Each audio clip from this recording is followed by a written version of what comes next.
Hey, what's up, everybody? Ryan Newpel here, USA Wager Show. On today's show, we talk a little bit about Connecticut update. We give you a Capital One Arena facility update, and then talk a little bit more about some acquisitions in the industry news. Let's get on with today's show.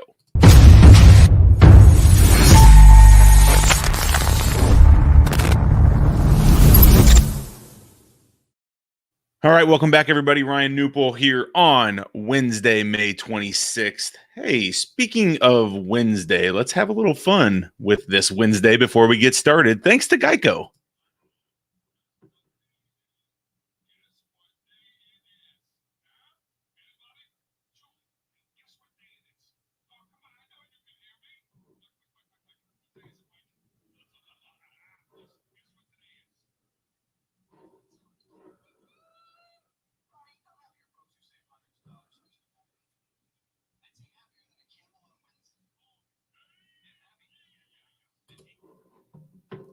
If you have not seen that video before, you have not lived. Mike.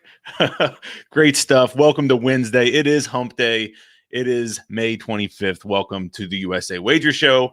Let's get on with it. We had our fun for today. Now let's get on with the actual content for today's show. All right. We're going to talk a little bit about Connecticut first. We have Senate approval in Connecticut. Things are moving forward. On Tuesday night, they had a 28-6 vote in the Senate to legalize sports betting. Things are looking promising to come before the NFL season hits. We'll be putting up an article again on usawager.com, kind of recapping what happened and all of that. But 28-6 vote was good. So yeah, Connecticut moving forward. Looks like potentially 15 retail locations is what the proposal's for. And there's some tax rates and things that were part of that. So we'll put all that in the article. If you want to head out to usawager.com later today, you'll see that article. All right, next, Capital One Arena betting facility is opening soon. This is going to be amazing, everyone. This is like the first ever in-arena sports book, not just in the U.S., but like anywhere. And so it's super exciting for the Capital One Arena. They've been doing this in somewhat of a, quasi beta mode for a while, and it's actually been pretty successful. They've had kind of a temporary facility that's been doing this, and they had over 1 million in bets that have been placed at the temporary location there near Capital One Arena.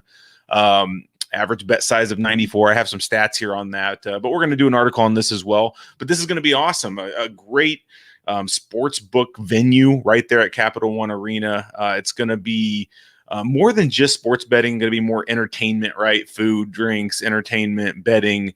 Sounds like they're going to have a number of kiosks, maybe a dozen kiosks mixed in with different things. So 20 sports betting windows, lots of kiosks. So if you want to go to Capital One Arena, make some sports bets, it's going to be amazing to do there in DC. So hopefully that'll be on my list for sure to make it happen in 2021 or 2022. We will see. But pretty cool stuff. All right, let's move on. Colorado and Ohio. Actually, this is not really, sports betting news, but I don't know if you've seen, Colorado has launched now a $5 million lottery to promote COVID-19 vaccination, right? So if you are vaccinated, you qualify for this lottery. Ohio did something similar. New York is doing what they call vax and scratch draws. So some of these states really pushing vaccination. I'm not going to get into whether you agree with that or not, but that is happening. So a lot of these lottery systems in some of the states are pushing vaccination through their programs, and you get a chance to get paid if you get vaccinated. So if you're into that, take a chance and make that happen. All right, BetSperts.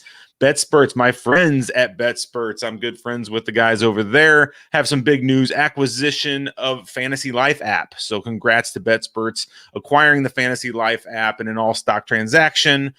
Big news for them as they're trying to become the biggest social media platform in the sports betting space. They're going to combine with some of these other platforms like that and really make it the go-to spot for sports fans, trying to crowdsource information, put it all into one, like this big social media platform. So BetSperts doing some amazing things, on their way to raising some funds next, it sounds like, and I'm sure more to come on BetSperts as time goes by. And I love what Reed and those guys over there are doing at BetSperts. All right, Scientific Games acquires SportCast. Scientific Games acquires SportCast. This was another acquisition that happened overnight. SportCast is like a sports betting software provider.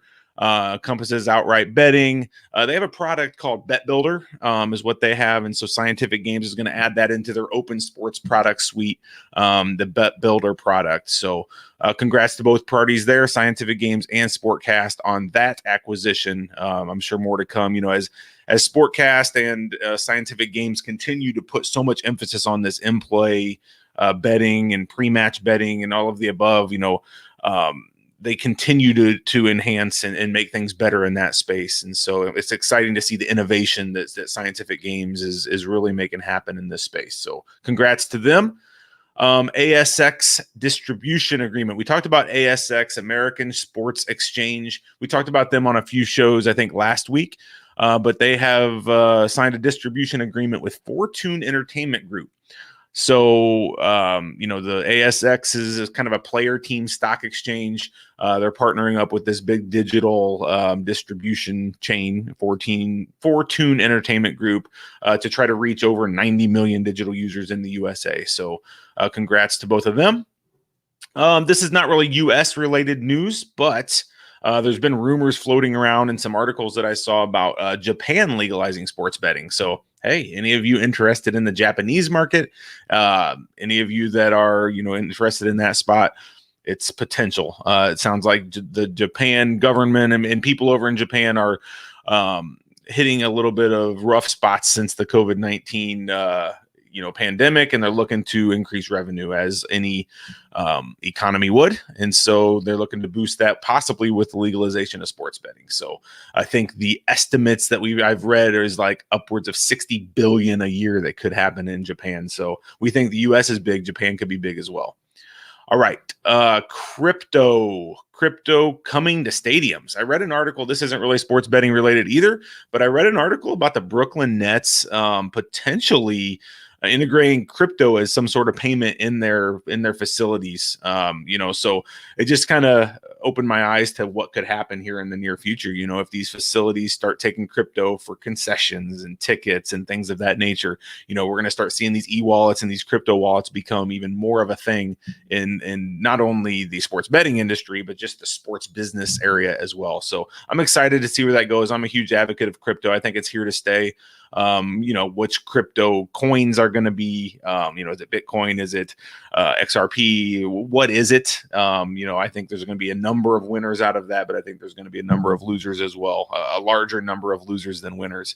So we will see. It's a fun spot. It's a fun industry right now, the whole crypto space, very volatile, but very fun to follow and keep up with. So if you're into that space, hey, maybe the sports stadiums will start accepting that soon. We will see. All right.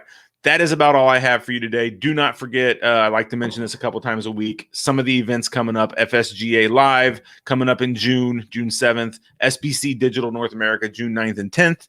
And then the Sigma Noob Solutions iGathering is on June 9th at Grateful Pilati in Fort Lauderdale. Going to be an amazing event. Be sure to message me if you want to come to that. You can live in Florida. You don't have to live in Florida, but you'll have to make your way down to that event. It's going to be a good time. We'll be talking industry news and everything at that event. All right. That's all I have for you today. Again, Ryan Newpel, USA Wager. Hey, we're a proud part of the Sports 2.0 network. If you get a chance, subscribe to us on YouTube, Sports 2.0 Network. You can search for us there. USA Wager on all the social handles. We're doing some amazing stuff and really proud that the Noob Solutions team is a part of this project. So thank you for tuning in. Thank you for all the support you give. And please, if you have any comments, questions, thoughts, I love to hear from each and every one of you. All right. Until tomorrow, have a great day and we'll talk to you soon. Bye-bye.